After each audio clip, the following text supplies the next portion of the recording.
नमस्कार। मैं डॉक्टर सुदर्शन सिंह राठौड़, इतिहास विभाग, मीरा कन्या महाविद्यालय उदयपुर।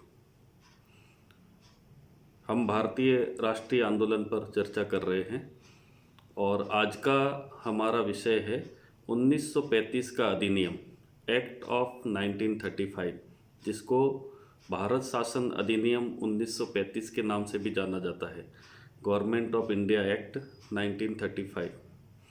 ये अब तक जो ब्रिटिश सरकार ने भारत में संवैधानिक निर्माण की प्रक्रिया प्रारंभ की थी और उसके लिए विभिन्न प्रकार के जो अधिनियम उन्होंने पारित किए थे, उन सभी अधिनियमों में सबसे महत्वपूर्ण अधिनियम 1935 का अधिनियम माना जाता है, क्योंकि इस अधिनियम में ब्रिटिश सरकार के द्वारा वहाँ की गृह सरकार के अंदर, गृह प्रशासन के अंदर और संघात्मक सरकार में बहुत बड़े बदलाव किए गए।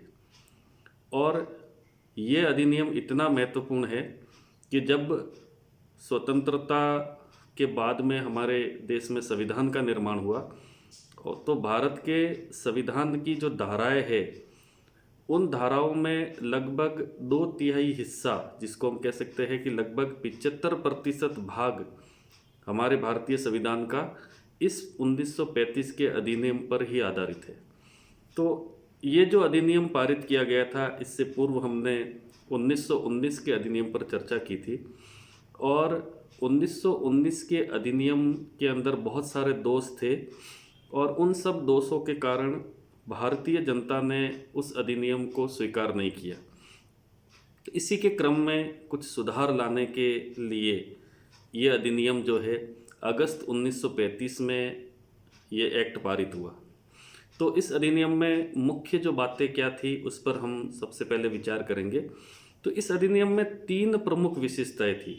सबसे पहली विशेषता जो थी वो गृह सरकार के अंदर परिवर्तन करना, और दूसरा था संघात्मक प्रणाली को लागू करना, जिसको हम फेडरल सिस्टम कहते हैं, और तीसरा था प्रांतों में स्वायत्त शासन की स्थापना करना।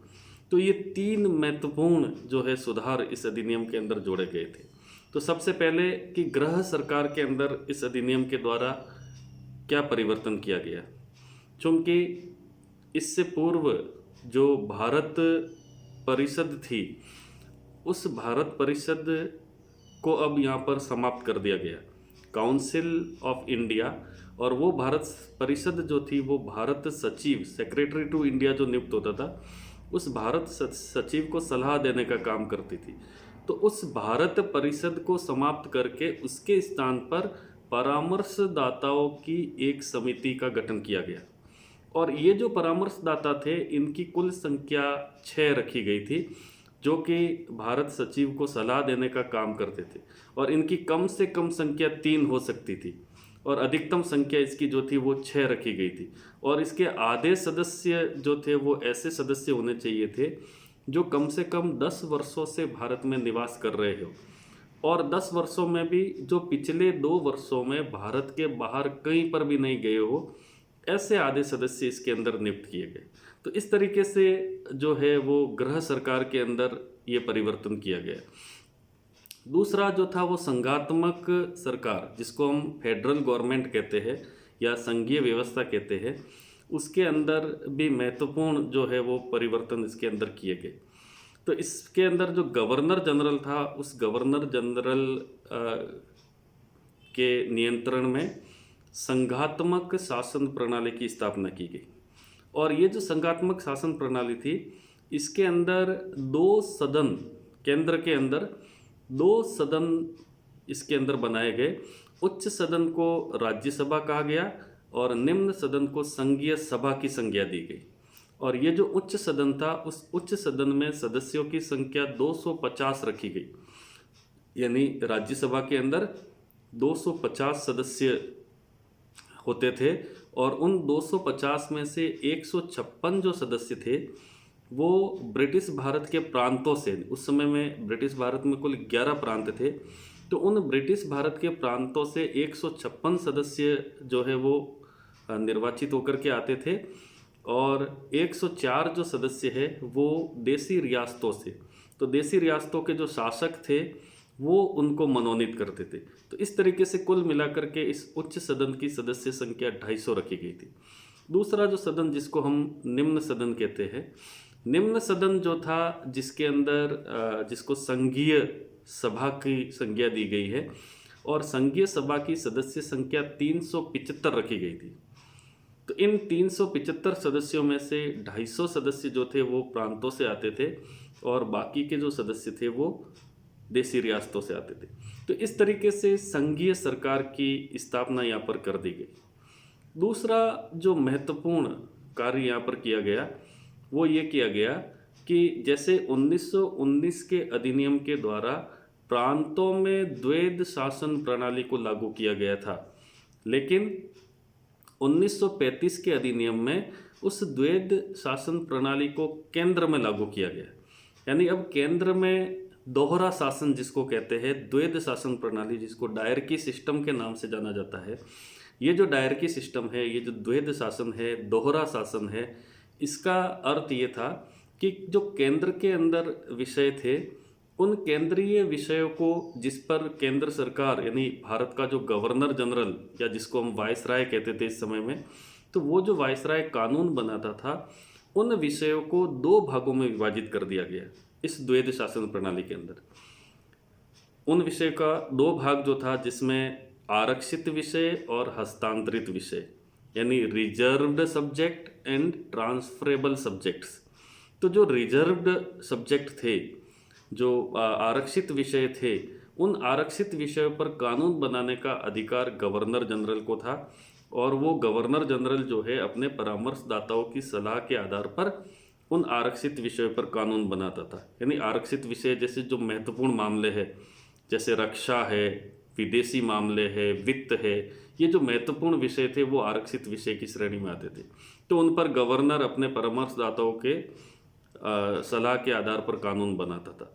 और जो हस्तांतरित विषय थे, जो ट्रांसफरेबल सब्जेक्ट थे, उन हस्तांतरित विषयों पर कानून गवर्नर जो है वो अपने मंत्रियों की सहायता से बनाता था। तो इस तरीके से केंद्र में द्वैध शासन प्रणाली इस सिस्टम के द्वारा लागू की गई। तीसरा जो इसमें महत्वपूर्ण कार्य किया गया था वो था प्रांतों में स्वायत्तता प्रदान करना।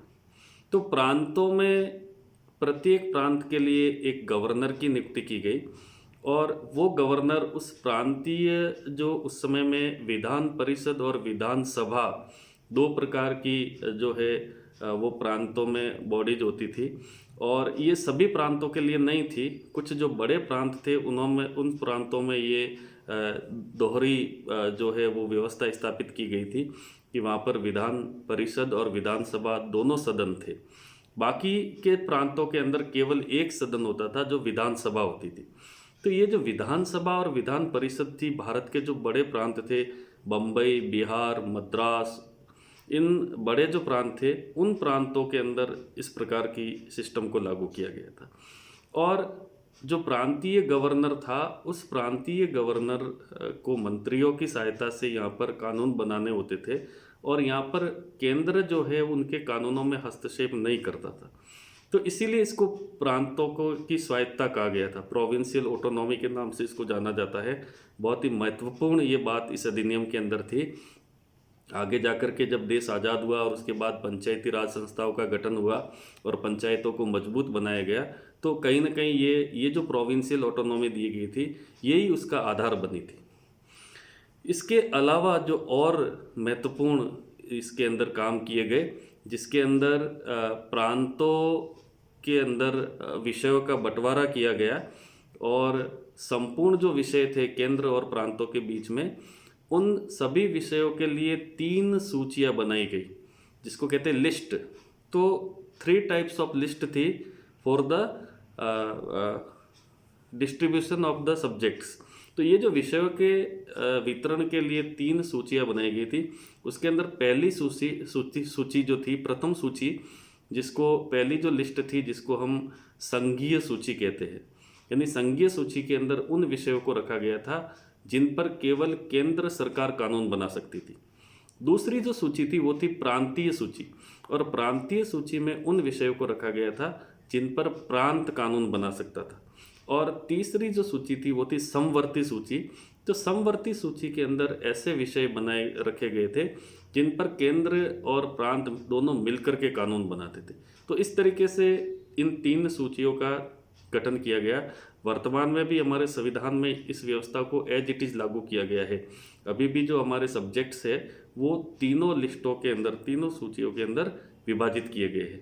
सेपरेशन ऑफ पावर जो है उस अवधारणा को इसमें स्पष्ट किया गया है। इसके अलावा संघ के अंदर, केंद्र के अंदर एक संघीय न्यायालय की भी स्थापना की गई जिसको कहते हैं फेडरल कोर्ट ऑफ इंडिया। तो ये जो संघीय न्यायालय था ये भारत का सबसे सुप्रीम कोर्ट जिसको हम कहते हैं वर्तमान में, उस सुप्रीम कोर्ट के समान ही सबसे उच्चतम ये न्यायालय था। और इलिजा इम्पे को पहला जो है मुख्य न्यायाधीश इस समय में नियुक्त किया गया था। तो ये संघीय न्यायालय की स्थापना कलकत्ता के अंदर हुई थी। और इस संघीय न्यायालय और वर्तमान जो सुप्रीम कोर्ट है उसमें एक अंतर था कि वर्तमान में भारत में न्यायपालिका की जो सर्वोच्च संस्था है वो सुप्रीम कोर्ट है, सर्वोच्च न्यायालय है। लेकिन ये जो फेडरल कोर्ट था, ये फेडरल कोर्ट अंतिम न्यायालय नहीं था, क्योंकि इसके खिलाफ भी लंदन के प्रिवी काउंसिल में अंतिम अपील की जा सकती थी। फिर भी भारत में एक बड़े न्यायालय की स्थापना जो है इसके द्वारा की गई। इसके अलावा एक और महत्वपूर्ण जो धारा इसके अंदर रखी गई थी कि 1935 के अधिनियम के द्वारा ही रिजर्व बैंक ऑफ इंडिया की स्थापना की गई। भारतीय रिजर्व बैंक के नाम से जिसको हम जानते हैं, उसकी स्थापना 1935 के अधिनियम के द्वारा की गई थी। और अभी ये जो है नेशनलाइज जो बैंक है उस सेक्टर में सबसे बड़ा बैंकिंग संस्थान वर्तमान में हमारे देश में है। इसके अलावा बर्मा और अदन को भारत से अलग किया गया, क्योंकि हमने देखा है कि इससे पहले भी जो है आसाम को भारत से अलग किया गया था, यहाँ पर बर्मा और अदन को भारत से अलग कर दिया। तो ये अंग्रेज़ों की भारत को कुछ टुकड़ों में बांटने की नीति थी। और कहीं न कहीं इस अधिनियम के अंदर भी भारत के विभाजन की नीति उनके अंदर दिखाई देने लगी। तो बर्मा और अदन को भारत से अलग कर दिया गया। इसके अलावा सिंध और उड़ीसा 2 नए प्रांतों का गठन किया गया। सिंध और उड़ीसा नामक 2 नए प्रांत बनाए गए। और उसके साथ साथ ही जो उत्तर पश्चिमी सीमा प्रांत था, उस उत्तर पश्चिमी सीमा प्रांत के अंदर एक पूर्ण गवर्नर की नियुक्ति की गई। तो ये भी इस अधिनियम के अंदर महत्वपूर्ण तरीके से इसको स्थापित किया गया। इसके अलावा गवर्नर जनरल और गवर्नरों को कुछ विशेष उत्तरदायित्व दिए गए, जैसे भारतीय साम्राज्य की सुरक्षा, ब्रिटिश ताज की सुरक्षा, देसी राज्यों की सुरक्षा। इस प्रकार से इन सभी विषयों पर वो अपनी इच्छा अनुसार कानून बना सकते थे। तो उनको ये कुछ विशेषाधिकार प्रदान किए गए थे। इसके अलावा पृथक और सांप्रदायिक जो मतदान प्रणाली थी उसको एज इट इज़ लागू रखा गया, क्योंकि हमने देखा है कि 1909 के अधिनियम से ही अंग्रेज़ों ने भारत में पृथक प्रतिनिधित्व मुस्लिमों को प्रदान किया था और उसके बाद उन्होंने सिखों को भी दिया गया। तो इस तरीके से भारतीय जो समाज था उस समाज के अंदर उनको तोड़ने की नीति यहाँ पर कहीं ना कहीं दिखाई देती है। और उसी के तहत उन्होंने जो सेपरेट रिप्रेजेंटेशन या जो पृथक निर्वाचन प्रणाली है वो इस अधिनियम के अंदर भी लागू रखी गई। और इस अधिनियम के द्वारा अल्पसंख्यक और अन्य वर्गों को भी कुछ लाभ दिया गया। तो इस प्रकार से कुल मिलाकर के हम देखें कि ये एक बहुत ही बड़े एक्ट के रूप में, बहुत ही बड़े अधिनियम के रूप में ये जो है वो भारत में पेश किया गया। और इसमें तीनों स्तर पर, गृह सरकार के स्तर पर, संघीय ढांचे के अंदर और प्रांतों के अंदर, तीनों ही स्तर पर इस अधिनियम के द्वारा बहुत सारे परिवर्तन इसमें किए गए। अब जब हम ओवरऑल इसका एनालाइज करें, इस अधिनियम का मूल्यांकन करें, तो इसमें बहुत सारी चीज़ें जो भारतीयों को असंतुष्ट करती है वो भी इसके अंदर दिखाई देती है। क्योंकि जैसा कि प्रांतीय स्वायत्तता की हमने बात की, तो दिखने में ऐसा लगता है कि जैसे इस अधिनियम के द्वारा प्रांतों को पूर्ण रूप से ऑटोनॉमस बना दिया गया, पूर्ण रूप से उनको स्वायत्तता प्रदान कर दी गई, स्वायत्तता मिल गई। लेकिन वास्तविकता ये थी कि उस गवर्नर को भी, जो प्रांतीय गवर्नर था, उसको भी असीमित अधिकार दिए गए थे और उसे बहुत सारे विशेषाधिकार दिए गए थे। तो बहुत सारे विषयों पर वो विधायकों की बात को मानने के लिए बाध्य नहीं था और बहुत सारे विषयों पर विधायकों के प्रस्ताव के बाद भी वो अपनी इच्छा से, अपनी मन मर्जी से कानून बना सकता था। तो इस तरीके से दिखावे में स्वायत्तता दिख रही थी, लेकिन वास्तविकता उससे बहुत ही दूर थी। इसी तरीके से संघीय ढांचे पर अगर हम बात करें, तो संघ में द्विसदनीय व्यवस्था को लागू कर दिया। राज्यसभा और संघीय सभा के नाम से उन्होंने 2 सदन बना दिए। वहाँ पर भी मनोनीत और निर्वाचित सदस्य जो थे भारत के, वो जाकर के बैठते थे। लेकिन फिर भी वहाँ पर गवर्नर जनरल को वीटो पावर दिया गया था। उसको वीटो पावर मिला हुआ था, तो किसी भी कानून को पास करने या न करने का अंतिम निर्णय गवर्नर ही लेता था। तो वो ऐसे ही कानून पास करता था जो ब्रिटिश सरकार के हित में हो, भारत के हित को ध्यान में रख करके बहुत ही कम इंटरेस्ट वहाँ पर लिया जाता था।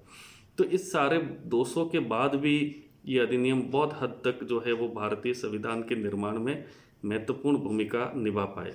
इसके अलावा जो मतदान की बात है, मतदाताओं की संख्या है, क्योंकि मतदाताओं की संख्या के अंदर यहाँ पर कुछ इजाफा हुआ, क्योंकि उनकी योग्यता में कमी की गई।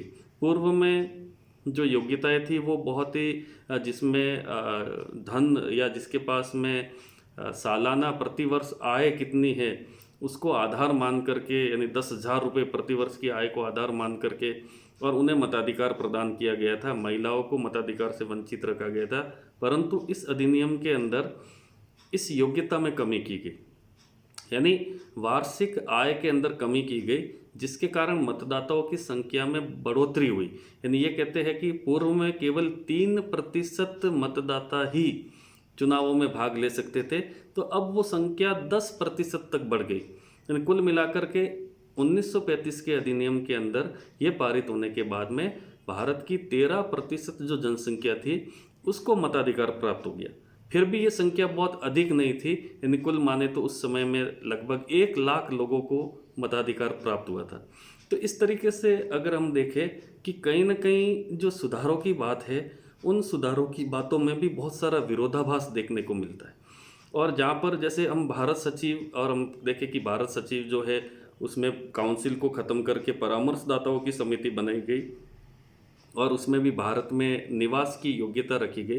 परंतु भारत सचिव जो था वो कई मामलों में गवर्नर जनरल से कमज़ोर पड़ता था, और गवर्नर जनरल अपनी इच्छा के अनुसार और कई बार जो है वो ब्रिटेन के प्रधानमंत्री की इच्छा के अनुसार या ब्रिटिश सरकार की इच्छा के अनुसार वो बहुत ज़्यादा जो है वो अपने हिसाब से कानून और नियम बनाने का काम करता था।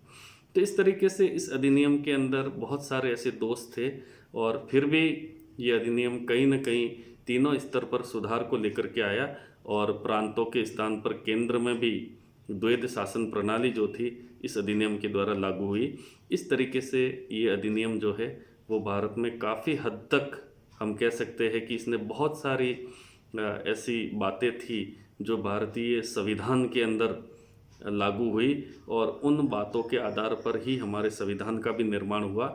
और इसमें बहुत सारी चीज़ें थी जिसमें ब्रिटिश सरकार ने बहुत कुछ परिवर्तन करने के लिए जो है वो इसके अंदर लागू की गई थी।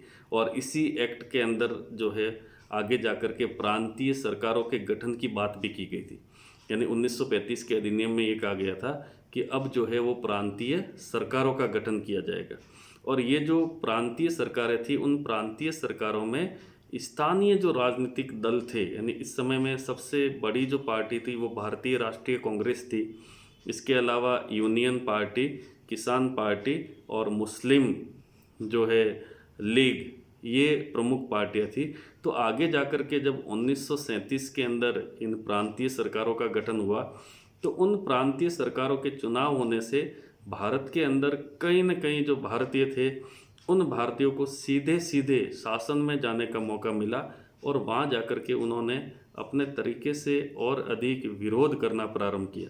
क्योंकि ये जो अधिनियम पास हुआ था, इस अधिनियम के पास होने के बाद जब प्रांतीय सरकारें बनी और बाद में जब द्वितीय विश्व युद्ध जो है वो प्रारंभ हुआ, तब प्रांतीय सरकारों के त्यागपत्र देने से द्वितीय विश्व युद्ध के समय में ब्रिटिश सरकार पर बहुत दबाव पड़ा था, और तब ब्रिटिश सरकार ने भारत में कुछ सुधारवादी जो है सिस्टम को लागू करने का प्रयास किया था। तो हम कह सकते हैं कि इसके बाद जो प्रांतीय चुनाव हुए थे, जिसमें भारत के 7 प्रांतों के अंदर भारतीय राष्ट्रीय कांग्रेस को स्पष्ट बहुमत मिला था और 2 प्रांतों में उसने मिलीजुली सरकार बनाई थी।